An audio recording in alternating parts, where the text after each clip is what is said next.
एक गांव में एक दर्जी रहता था। वो नेक दिल, दयालु और मिलनसार था। सभी गांव वाले अपने कपड़े उसी को सीने दिया करते थे। एक दिन दर्जी की दुकान में एक हाथी आया। वो भूखा था। दर्जी ने उसे केला खिलाया। उस दिन के बाद से हाथी रोज दर्जी की दुकान में आने लगा। दयालु दर्जी उसे रोज केला खिलाता। बदले में हाथी कई बार उसे अपनी पीठ पर बिठाकर सैर पर ले जाता। दोनों की घनिष्ठता देखकर गांव वाले भी हैरान थे। एक दिन दर्जी को किसी काम से बाहर जाना पड़ा। उसने अपने बेटे को दुकान पर बिठा दिया। जाते जाते वो उसे केला देते हुए कह गया कि हाथी आए तो उसे खिला देना। दर्जी का बेटा बड़ा शरारती था। दर्जी के जाते ही उसने केला खुद खा लिया।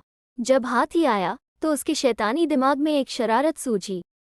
उसने एक सुई ली और उसे अपने पीछे छुपाकर हाथी के पास गया। हाथी ने समझा कि वो केला देने के लिए आया है, इसलिए अपनी सूंड आगे बढ़ा दी। उसके सूंड बढ़ाते ही दर्जी के बेटे ने उसे सुई चुभो दी।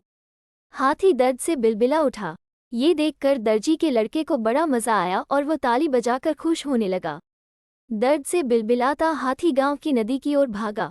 वहां जाकर उसने अपनी सूंड पानी में डाल दी। कुछ देर नदी के शीतल जल में रहकर उसे राहत महसूस हुई। उसे दर्जी के लड़के पर बड़ा गुस्सा आ रहा था।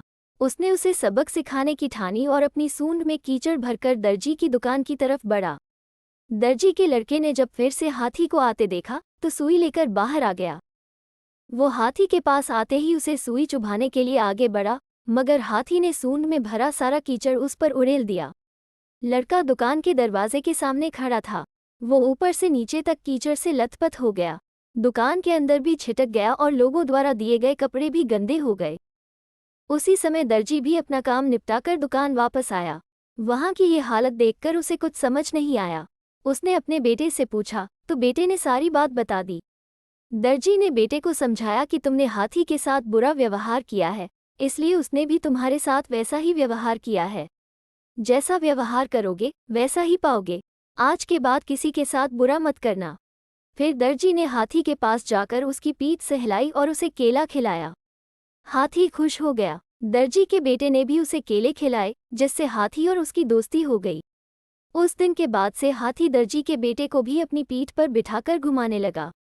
अब दर्जी के बेटे ने शरारत छोड़ दी और सबसे अच्छा व्यवहार करने लगा। सीख: जैसा करोगे वैसा भरोगे। जैसा व्यवहार दूसरों से चाहते हो वैसा व्यवहार दूसरों के साथ करो। बुरे काम का बुरा नतीजा। उम्मीद करते हैं हमारा यह वीडियो आपको जरूर पसंद आया होगा। अगर हमारे चैनल पर आप नए हैं तो सब्सक्राइब जरूर करें और यह स्टोरी बच्चों में अपने दोस्तों में जरूर शेयर करें। कमेंट करके जरूर बताएं कैसा लगा हमारा यह वीडियो। अगर आप चैनल पर नए हैं तो हमारे चैनल को सब्सक्राइब करें और बेल आइकन को जरूर प्रेस करें, जिससे आपको सारा नोटिफिकेशन मिलता रहेगा। धन्यवाद।